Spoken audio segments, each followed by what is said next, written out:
মারা গেছে না? মারা গেছে তো মনে হয় 5 তারিখ না 6 তারিখে জানি মারা গেছে। দেখলাম এবারকের হসপিটালের একটা নার্সের অডিও রেকর্ড ফাঁস হয়েছে, জানি না সত্য কিনা মিথ্যা। উনি বলতেছে অনেক আগেই তো ম্যাডাম মারা গেছে, তাকে রাখা হয়েছে।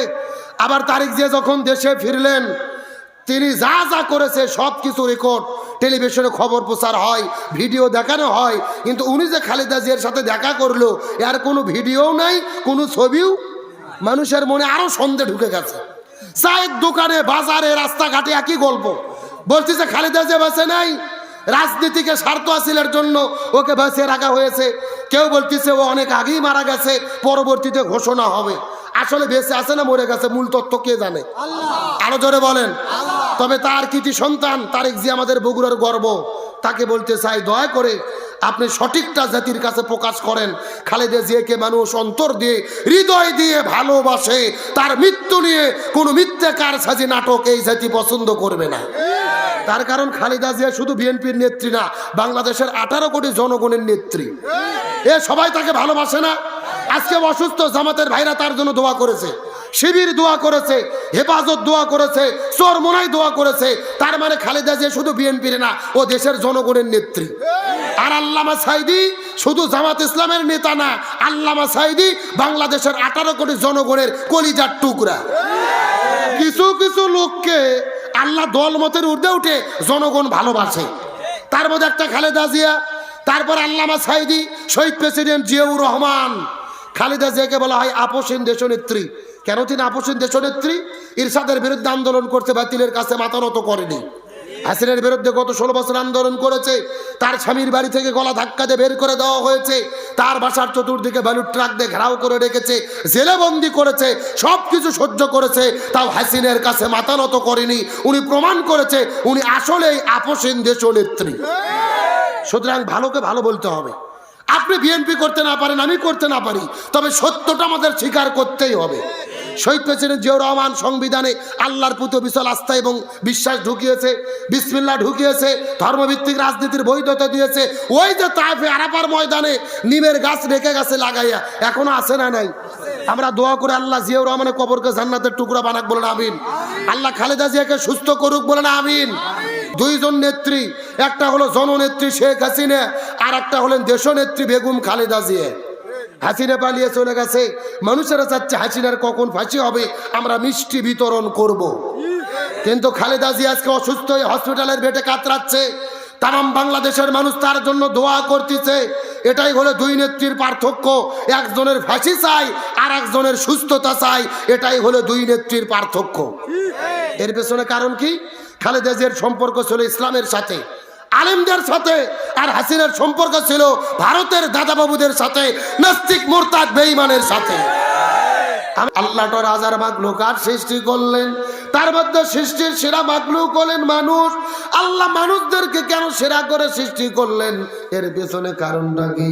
এই সম্পর্কে আল্লাহ 1450 বছর আগে কোরআনুল কারীমের ভেতরে প্রথম নম্বর সূরা আল বাকারা 21 নম্বর আয়াতের ভেতরে আল্লাহ তাআলা কত চমৎকার করে বলেন।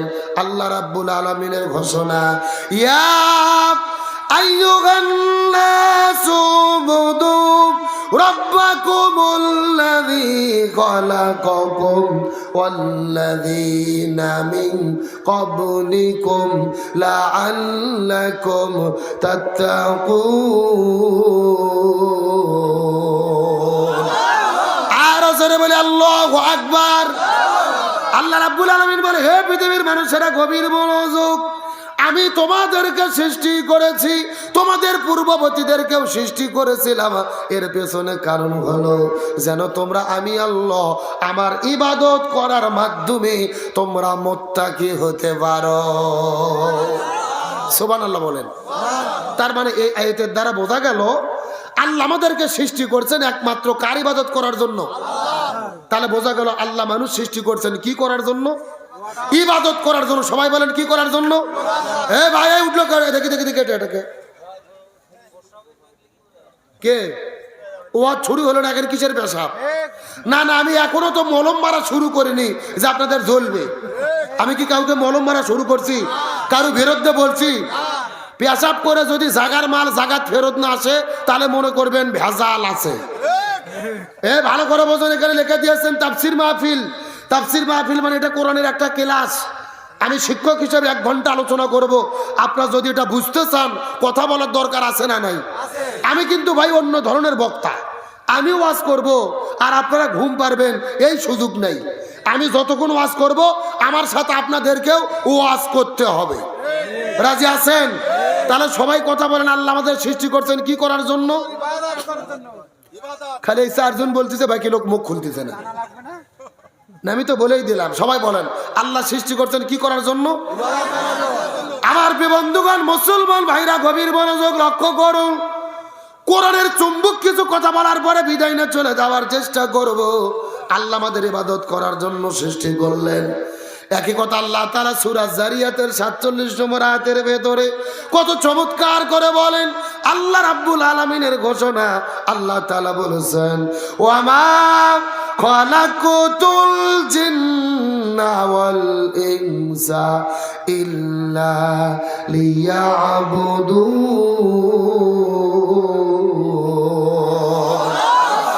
আল্লাহ রাব্বুল আলামিন বলে, হে পৃথিবীর মানুষেরা গভীর মনোযোগ, আমি তোমাদেরকে সৃষ্টি করেছি, জিনদেরকে সৃষ্টি করেছি একমাত্র সবে মাত্র কেবলমাত্র আমি আল্লাহ আমার ইবাদত করার জন্য। তার মানে এই আয়াতের দ্বারাও বোঝা গেল আল্লাহ মানুষ এবং জিনকে সৃষ্টি করছেন কি করার জন্য? ইবাদত করার জন্য। এখন বলেন ইবাদত করলে পুরস্কার আছে না নাই? কি পুরস্কার? সাতক্ষীরা মুসলমান গভীর মনোযোগ, আমরা যদি ইবাদত করি আল্লাহ তাআলা কি পুরস্কার দেবেন এটাও কোরআনুল কারীমের মধ্যে আল্লাহ তাআলা কত চমৎকার করে বলেন।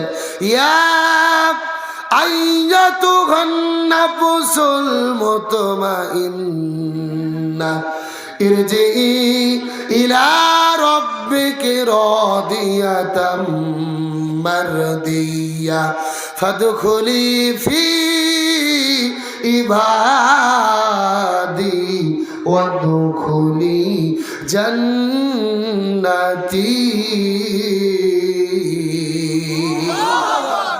আল্লাহ বলতেছেন যারা আমি আল্লাহ আমার ইবাদত করবে আমি সরাসরি তাদেরকে জান্নাতে ঢুকাইয়া দেব। এতক্ষণ পর্যন্ত আলোচনা করার পরে আজকের আলোচনার আমরা বিষয় বা সাবজেক্ট ঠিক করলাম ইবাদত। আজকের আলোচনার বিষয় কি? ইবাদত কাকে বলে, উহা কত প্রকার, কি কি, এবং আল্লাহর কাছে সবচাইতে প্রিয় ইবাদত কোনটি জানার দরকার আছে না নাই? আরে ভাই, জীবনে যত ওয়াজ শুনেছেন তার ভেতরে সবচাইতে গুরুত্বপূর্ণ সাবজেক্ট। তার কারণ আমরা যদি ইবাদত না বুঝি আমাদের জীবনটাই ধ্বংস হয়ে যাবে। তাহলে এই আলোচনাটা শোনার দরকার আছে না নাই? শেষ পর্যন্ত থাকবেন তো ইনশাল্লাহ? দেখি থাকবেন না কারা কারা একটু হাত তোলেন। হ্যাঁ, এইবার বোঝা গেল আপনার কয় নম্বর শ্রোতা। আচ্ছা, সত্য সত্য শেষ পর্যন্ত থেকে আখিরি মোনাজাত করে কারা কারা যেতে চান একটু টান টান করে হাত তোলেন তো দেখি। লিল্লাহে তাকবীর। সাউন্ড হয় না, টান টান কোটান। মুরব্বি মুরব্বি মুরব্বি হাত উঠান। ছেলে হাত উঠাও দেখে সবাই একটু গলা কাকার জানতো দেখে। হ্যাঁ, লিল্লাহে তাকবীর। আল কোরআনের আলো, আল হাদিসের আলো, দুনিয়ার মুসলিম লিল্লাহে তাকবীর। আলহামদুলিল্লাহ বলেন। আপনারা সবাই কিন্তু হাত তুলে ওয়াদা করলেন শেষ পর্যন্ত থাকবেন। এখন না থেকে যদি উঠে চলে যান, ওয়াদা ভঙ্গ করা কিসের লক্ষণ? মুনাফিকের লক্ষণ। আপনারা কি মুনাফিক হতে চান? হতে চান কি চান না এটা মুনাজাতের আগে বোঝা যাবে। শুধু লক্ষ্য করে দেখেন কারা কারা উঠে উঠে যায়, মনে করবেন ওই গ্রুপের লোক। আল্লাহ তাআলা আমাদের শেষ পর্যন্ত থাকার তৌফিক দিক, বলেন আমিন। সাতক্ষীরার মুসলমান গভীর মনোযোগ, আলোচনার সাবজেক্ট হলো ইবাদত কাকে বলে, উহা কত প্রকার, কি কি, আল্লাহর কাছে প্রিয় ইবাদত কোনটি। গভীর মনোযোগ দিয়ে বোঝার চেষ্টা করবেন। ইবাদত শব্দের শাব্দিক অর্থ হলো দাসত্ব করা, গোলামি করা, আল্লাহর হুকুম মেনে চলা। একেবারে সহজ ভাষায় এই কোরআনুল কারীমের ভেতরে আল্লাহ 1000 আদেশ করেছে, 1000 নিষেধ করেছে। প্রত্যেকটা আদেশ এবং নিষেধ মেনে চলার নাম হলো ইবাদত। ভালো করে বোঝার চেষ্টা করেন। শুধু নামাজ রোজা হজ যাকাত ইবাদত নয়, আল্লাহ কোরআনে যতগুলো আদেশ করেছে, যতগুলো নিষেধ করেছে, হাদিসের ভেতরে রসুল যা করতে বলেছে, যা করতে নিষেধ করেছে, প্রত্যেকটা আদেশ এবং নিষেধ মেনে চলার নাম কি? ইবাদত। প্রধানত 5 প্রকার। জোরে বলেন কত প্রকার? ব্যক্তিগত ইবাদত, পারিবারিক ইবাদত, সামাজিক ইবাদত, রাজনৈতিক ইবাদত, অর্থনৈতিক ইবাদত। চিৎকার করে বলতে হবে ইবাদত কত প্রকার? আর একটু জোরে বলেন। 1 নম্বর হলেন ব্যক্তিগত ইবাদত। ব্যক্তিগত ইবাদত কাকে বলে? আল্লাহর কোরআন বলেছেন আকিমুস সালাহ ওয়া আতুজ যাকাত, তোমরা নামাজ কায়েম করো, যাকাত প্রদান করো। আল্লাহর কোরআন বলেছেন কুতিবা আলাইকুমুস সিয়াম, রমজান মাসে রোজা ফরজ করলাম, রোজা রাখো। আল্লাহ হুকুম করেছেন ওয়ালিল্লাহি আলান নাসি হিজ্জুল বাইত, তোমাদের উপরে হজ যাদের উপরে ফরজ করেছি, তোমাদের সামর্থ্য থাকলে হজ করো। আল্লাহর কোরআন বলেছেন ফাযকুরুনি আযকুরুকুম, তোমরা আমার জিকির করো, আমিও তোমাদের জিকির করব। এই যে নামাজ, রোজা, হজ, যাকাত, জিকির, তাসবিহ, এগুলোর নাম হলো ব্যক্তিগত ইবাদত। কি ইবাদত? মানে আমরা আল্লাহর সন্তুষ্টির জন্য নিজেরা ব্যক্তিগতভাবে যেই ইবাদত করি তার নাম কি ইবাদত? ব্যক্তিগত ইবাদত। 2 নম্বর হলেন পারিবারিক ইবাদত। জোরে বলেন কি ইবাদত? এখন প্রশ্ন থাকতে পারে হুজুর পরিবারের ভেতরে আবার ইবাদত ঢুকলো কেমনে? ভালো করে বোঝার চেষ্টা করবেন। পারিবারিক ইবাদত কাকে বলে? পিতামাতা সন্তানকে দিনের ওপর লালন পালন করবে, সন্তান পিতামাতার খেদমত করবে, বড় ভাই ছোট ভাইকে স্নেহ করবে, ছোট ভাই বড় ভাইকে শ্রদ্ধা করবে, স্বামী স্ত্রীর হক আদায় করবে, স্ত্রী স্বামীর খেদমত করবে, স্বামীর কথা মতো জীবন পরিচালনা করবে। এই যে পরিবারের ভেতরে যত সদস্য আছে কেউ কারু হক নষ্ট করবে না, প্রত্যেকে প্রত্যেকের হক আদায় করবে। এর নাম হলো পারিবারিক ইবাদত। এখন আপনাদের বোঝানোর জন্য বলি, আপনাদের এই গ্রামের নাম কি? বেতলা। এই গ্রামের ভেতরে একটা মুরব্বী চাচা মারা গেছে, 2টা ছেলে রেখে জমি রেখে গেছে 20 বিঘে। কয় বিঘা? এখন 2 ছেলে ভাগ পাবে কয় বিঘা করে? 10 বিঘা করে। কিন্তু বড় ভাই জমি নেছে 15 বিঘে, ছোট ভাইয়ের দেশে 5 বিঘে। এরকম আল্লাহর ওলি আছে না নাই? এ কথা বলেন। আবার 2 ভাই 10 বিঘা করে করে ঠিকই সমান ভাগ করছে। নিজে নিয়েছে ওই যে বিশ্ব রোডের সাথে বাইপাস রোডে 10 লাখ টাকা শতক, ওটা নিয়েছে বড় ভাই। আর ছোট ভাই বলতে তুই যা ওই জমির মধ্যে ধান চাষ করে খা। এরকম জিব্রাইলের খালাতো ভাই আছে না নাই? আবার দেখবেন বোন জমি পাবে 5 বিঘে। ভাই একদিন বোনক দাওয়াত দিয়ে বাড়িতে মুরগি জব করে গরুর গোস্ত আনে সোনা ময়না কলজে টিয়ে পাখি বলে একেবারে জমি পাবে 5 বিঘে। 1 বিঘে জমি দিয়ে 4 বিঘে মার দেয়। এরকম 2-4 জন আল্লাহর ওলি আছে না নাই? ভালো করে বোঝার চেষ্টা করবেন। হক হলেন 2 প্রকার, হকুল্লাহ, হকুল ইবাদ। সারা জীবন 1 ওয়াক্ত নামাজ পড়েননি, রমজান মাসে রোজা রাখেননি, হজ করেননি, যাকাত দেননি, আল্লাহর কাছে তওবা করেন, আল্লাহ চাইলে মাফ করতে পারে। কিন্তু আপনি বড় ভাই ছোট ভাইকে ঠকাইছেন, আপনার বোনকে ঠকাইছেন, ওই ভাই বোন যতক্ষণ মাফ না করবে ততদিন পর্যন্ত আল্লাহ আপনাকে মাফ করতে পারবে না। এখন হয়তো বুঝলেন হুজুর এত বড় কথা, আল্লাহ মাফ করতে পারবে না? হ্যাঁ, এটা আল্লাহরই ওয়াদা। আপনি নামাজ পড়েননি, রোজা রাখেননি, আল্লাহ চাইলে মাফ করবে। কিন্তু আপনি যেই ভাইকে ঠকাবেন ওই ভাই মাফ না করা পর্যন্ত কখনো মাফ পাওয়া যাবে। তাহলে এটা হলেন পারিবারিক ইবাদত। 3 নম্বর হলেন সামাজিক ইবাদত। জোরে বলেন কি ইবাদত? সমাজ বলতে আমরা কি বুঝি? গ্রাম, পরিবার, এলাকা সব মিলে হলো সমাজ। ভালো করে বোঝার চেষ্টা করেন। আপনি 20 বিঘা জমির মালিক, অথবা চাকরি করে 50,000 টাকা মাস বেতন পান, ব্যবসা করে 2 লক্ষ টাকা মাসে ইনকাম করেন। আপনি প্রতি সন্ধ্যায় গরুর গোস্ত দিয়ে ভাত খান, অথচ আপনার গ্রামের ভেতরে একটা গরিব মানুষ না খেয়ে থাকে। আপনি গরুর গোস্ত দিয়ে ভাত খান, ওই গরিব মানুষের খবর রাখেন না। তার মানে বোঝা গেল আপনি সামাজিক ইবাদত পালন করতে পারেন নাই। এই ছেলেবেলাই কথা বলো কেন তোমরা? আরে যে বাইরে কথা বলতেছে এরা কারা? আমার বন্ধুগণ, মুসলমান ভাইরা গভীর মনোযোগ লক্ষ্য করুন। জীবনের সবচাইতে গুরুত্বপূর্ণ সাবজেক্টই আপনাদের মেসেজ দেওয়ার জন্য চেষ্টা করতেছি। কোনো দিকে তাকাতাকি নাই, কোনো দিকে নজর নাই, বোঝার চেষ্টা করবেন। ইবাদত প্রধানত 5 প্রকার: ব্যক্তিগত ইবাদত, পারিবারিক ইবাদত, সামাজিক ইবাদত। ওই সামাজিক ইবাদতের কত গুরুত্ব এই বিষয়টা বোঝানোর জন্য একটা দৃষ্টান্ত দিতে চাই। এই পৃথিবীর ভেতরে এমন একজন আলেম ছিলেন, এই আলেমের নাম শোনে নাই এমন আলেম দুনিয়াতে খুঁজে পাওয়া যাবে না, যার নাম হলেন হযরত আব্দুল্লাহ ইবনে মুবারক রহমতুল্লাহ আলাইহি। হযরত আব্দুল্লাহ ইবনে মুবারক রহমতুল্লাহ আলাইহি হজ করার জন্য তিনি বাড়ি থেকে নিয়াত করলেন, হজের টাকা গচ্ছিত করতেছেন, তিনি প্রস্তুতি গ্রহণ করতেছেন। পরের দিন সকালবেলা হজ করার জন্য তিনি রওনা করবেন, বাড়ি থেকে বের হয়ে তিনি হজে চলে যাবেন। কিন্তু লক্ষ্য করে দেখা গেল, সকালবেলা লক্ষ্য করে দেখা গেল আব্দুল্লাহ ইবনে মুবারকের একটা ছেলে ছিলেন, যার নাম হলো আব্দুল্লাহ। এই সন্তান কান্না করে করে বাড়ির মধ্যে প্রবেশ করেছে।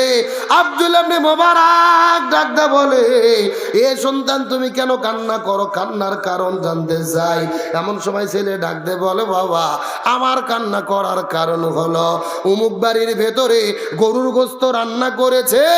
ওই গরুর গোস্তর ঘ্রাণ পাওয়ার পরে আমি তাদের বাড়িতে খাবার জন্য যখন প্রবেশ করেছিলাম, তারা তো আমাকে গরুর গোস্ত খেতে দেয় নাই, বরং তাদের বাড়ির মধ্য থেকে আমাকে গলা ধাক্কা দিয়ে বের করে দিয়েছে।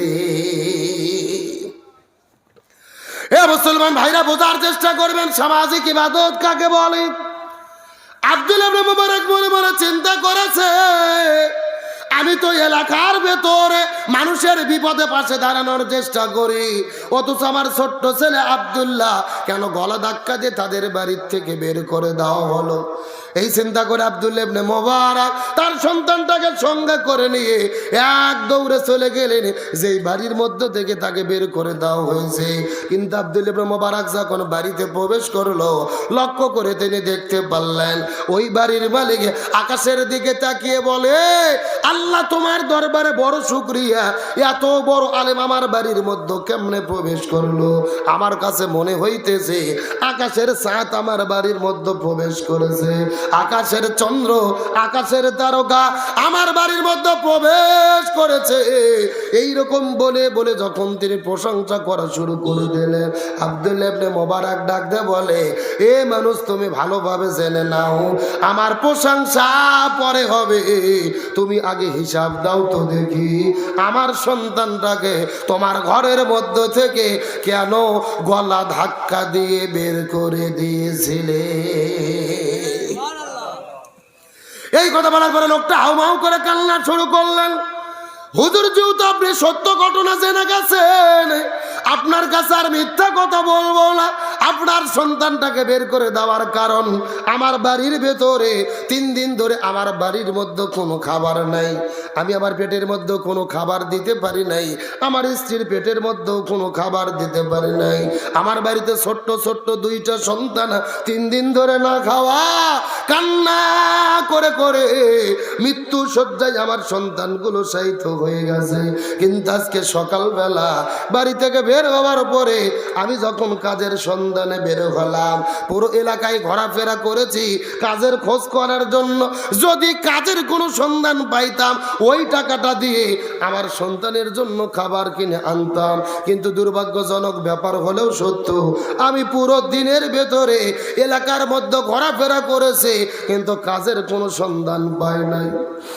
আমি সারাদিন ঘোরাফেরা করে যখন কাজের কোনো সন্ধান পাই নাই, আমি বাড়ির মধ্যে ফিরে আসার সময় মনে মনে চিন্তা করলাম, আমি তো বড় মানুষ, আমার যদি খাবারের কোনো প্রয়োজন না থাকতো, আমি তো পানি খাওয়ার পরে আরো 2-3 দিন না খেয়ে থাকতে পারবো, আমার স্ত্রীটাকে না খাওয়ায় রাখতে পারবো। কিন্তু আমার ঘরের ভেতরে ছোট্ট ছোট্ট 2টা সন্তান রয়েছে, এই সন্তানদেরকে না খাওয়াইলে আর দুনিয়ার মধ্যে বেঁচে রাখা যাবে না। এই সন্তানগুলো এই দুনিয়া থেকে কান্না করে করে অজ্ঞান হয়ে বিদায় নিয়ে চলে যাবে। এই চিন্তা করতে করতে লক্ষ্য করে দেখি ওই রাস্তার পাশে একটা মরা গরু পড়ে আছে, যেই মরা গরুর গোস্তগুলো শুকুর আর কুকুরগুলো কামড়ে কামড়ে কামড়ে খাচ্ছে। আমি মনে মনে চিন্তা করলাম, আমার সন্তানের জীবন বাঁচানো দরকার। এই চিন্তা করে ওই মরা গরুর মধ্য থেকে 1 কেজি পরিমাণ গোস্ত কাটার পরে, বাড়ির মধ্যে গোস্ত আনার পরে আমার স্ত্রী যখন গোস্তগুলো রান্না করা শুরু করেছে, আপনার ছেলে বাড়িতে ঢুকে ওই গোস্ত খাওয়ার জন্য আবদার করেছে, হুজুর আমি কেমন করে মরা গরুর গোস্ত আপনার সন্তানটাকে দেব?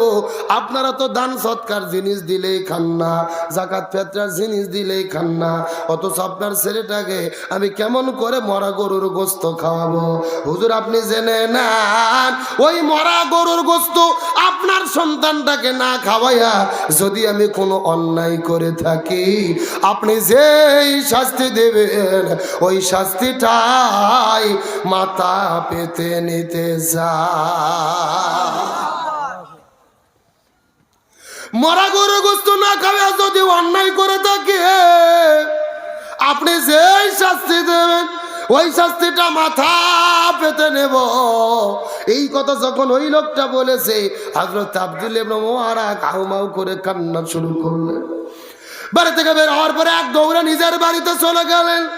যেই থলের মধ্যে, টোপলার মধ্যে হজে যাওয়ার জন্য তিনি টাকা পয়সাগুলো গচ্ছিত করে রেখেছিল, ওই টাকাগুলো হাতের মধ্যে নিয়ে এক দৌড়ে তিনি গরিব মানুষের বাড়িতে চলে গেলেন। যাওয়ার পরে ডাক দে বলে, ভাই আমি এর আগে ফরজ আদায় করেছি, এইবার নফল করতে চেয়েছিলাম, কিন্তু তুমি আমার গ্রামের ভেতরে না খেয়ে তোমার সন্তানের জীবন যাবে আর আমি হজ করব, এটা হতে পারে না, বরং আমি হজের সফর বাতিল করে দিলাম। এই যে হজের টাকা গচ্ছিত করেছিলাম, এই টাকাটা তোমাকে দান করে দিলাম, তুমি ব্যবসা করে খাও, অথবা তুমি জমিলে ফসল ফলাও, অথবা রিজিকের তুমি অন্বেষণ করো। এই কথা বলার পরে মোবারক ওই হজের টাকাটা দান করে দিয়েছে। কয়েক বছর কয়েক মাস পার হয়ে গেল, তিনি হজ সফর করতে পারলেন না। কিন্তু হজের সফর যখন শেষ হয়ে গেল, এমন সময় আশ্চর্যজনক ঘটনা ঘটে গেল।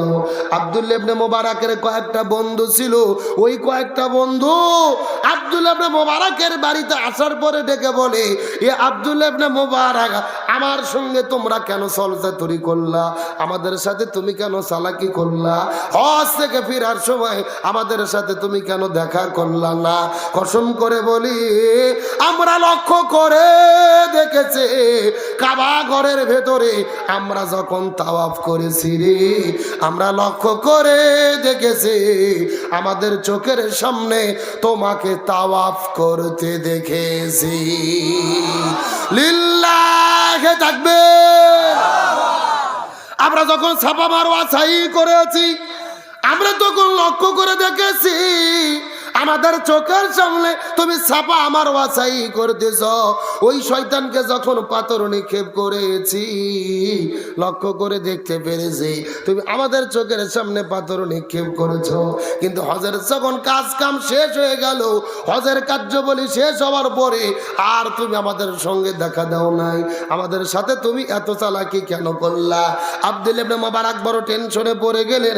গভীর রজনীতে তাহাজ্জুদের নামাজ পড়ার পরে আস্তে করে কান্না করে করে করে করে করে যখন ঘুমের মধ্যে পড়ে গেছে, ঘুমের ঘরে স্বপ্নের ভিতরে আব্দুল্লাহ ইবনে মুবারককে কে যেন ডেকে বলে, এ মুবারক, তোমার টেনশন করার কোনো প্রয়োজন নাই, তুমি হজের সফর বাতিল করে ওই হজের টাকাটা ওই গরিব মানুষকে যখন তুমি দান করে দিয়েছিলে, আল্লাহর কাছে এই আমলটা এত বেশি পছন্দ হয়েছে রে, আল্লাহ জান্নাতের ভেতর থেকে একটা ফেরেশতা নিয়োগ করে তোমার আকৃতি ধরায়া আল্লাহ তোমার পক্ষ থেকে হজ আদায় করে নিয়েছে।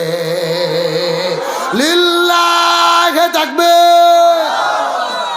এ মুবারক, তুমি ভালোভাবে জেনে নাও, শুধু তোমার পক্ষ থেকে ফেরেশতা দিয়ে হজ আদায় করে নিয়েছে তা নয়, ওই যে ফেরেশতা তোমার আকৃতিতে এই বছর হজ আদায় করে, এই বছর যত লক্ষ মানুষ হজ আদায় করতে এসেছে, ওই ফেরেশতার হজের ওসিলায় এই লক্ষ লক্ষ সাহাবীদের হজ আল্লাহ তাআলা কবুল করেছে। এ সাতক্ষীরা মুসলমান, গভীর মনোযোগ। সামাজিক ইবাদত কাকে বলে আমি বোঝানোর জন্য বলতেছি। আল্লাহ তাআলা আপনাকে লক্ষ লক্ষ কোটি কোটি টাকার মালিক বানাইছে। প্রতি সন্ধ্যায় আপনি গরুর গোশত দিয়ে ভাত খাবেন, কিন্তু আপনার গ্রামের ভেতরে একটা গরিব মানুষ না খেয়ে পড়ে থাকবে, খোঁজ নিতে পারবেন না। ওই ঈদের দিনে আপনি 10 কেজি গরুর গোস্ত কিনবেন, পোলাও রান্না করবেন, মুরগি রোস্ট করবেন, ভুনা করে আপনি খাবার দাবার করবেন, অথচ আপনার গ্রামের একটা গরিব মানুষ 150 টাকা কেজি একটা পোলট্রি মুরগি কিনেও সন্তানকে খাওয়াতে পারবে না। আপনি আপনার সন্তানটাকে 10,000 টাকা দিয়ে পাখি জামা কিনে দেবেন, অথচ আপনার গ্রামের ভেতরে একটা গরিব মানুষ তার সন্তানের জন্য 200 টাকার জামা কিনতে পারবে না। আপনি শুধু নিজে ভালো থাকবেন, নিজে ভালো খাবেন, কিন্তু গ্রামের লোকের খবর রাখবেন না। তার মানে বোঝা গেল আপনি সামাজিক ইবাদত পালন করতে পারেন না। আরো জোরে বলেন। শুধু নিজে ভালো থাকবেন, নিজে ভালো পড়বেন, নিজে ভালো খাবেন, গ্রামের গরিব দুঃখীদের খবর নেবেন না, এর নাম ইসলাম নয়। ইসলাম মানে হলো নিজে ভালো থাকলে পাড়া প্রতিবেশীকেও ভালো রাখার চেষ্টা করতে হবে, হকের পক্ষে থাকতে হবে, বিপদগ্রস্ত মানুষের পাশে থাকতে হবে। একজন মানুষ অসুস্থ, তার খোঁজ খবর নেওয়ার দরকার আছে না নাই? হ্যাঁ, মানুষের বিপদে পাশে থাকতে হবে। এই যে বাংলাদেশ থেকে বিদায় নিয়ে চলে গেলেন শরীফ ওসমান হাদি, যিনি শহীদ হয়ে চলে গেলেন, গুলি করে বিদায় করে দেওয়া হলো। এমপি ছিল না, মন্ত্রী ছিল না, অথচ 15-20 লক্ষ মানুষ তার জানাজার ভেতরে। তার মানে বোঝা গেল হকের পক্ষে থাকলে তার সম্মানকে বৃদ্ধি করে দেয় কে? আল্লাহ। আরো জোরে বলেন।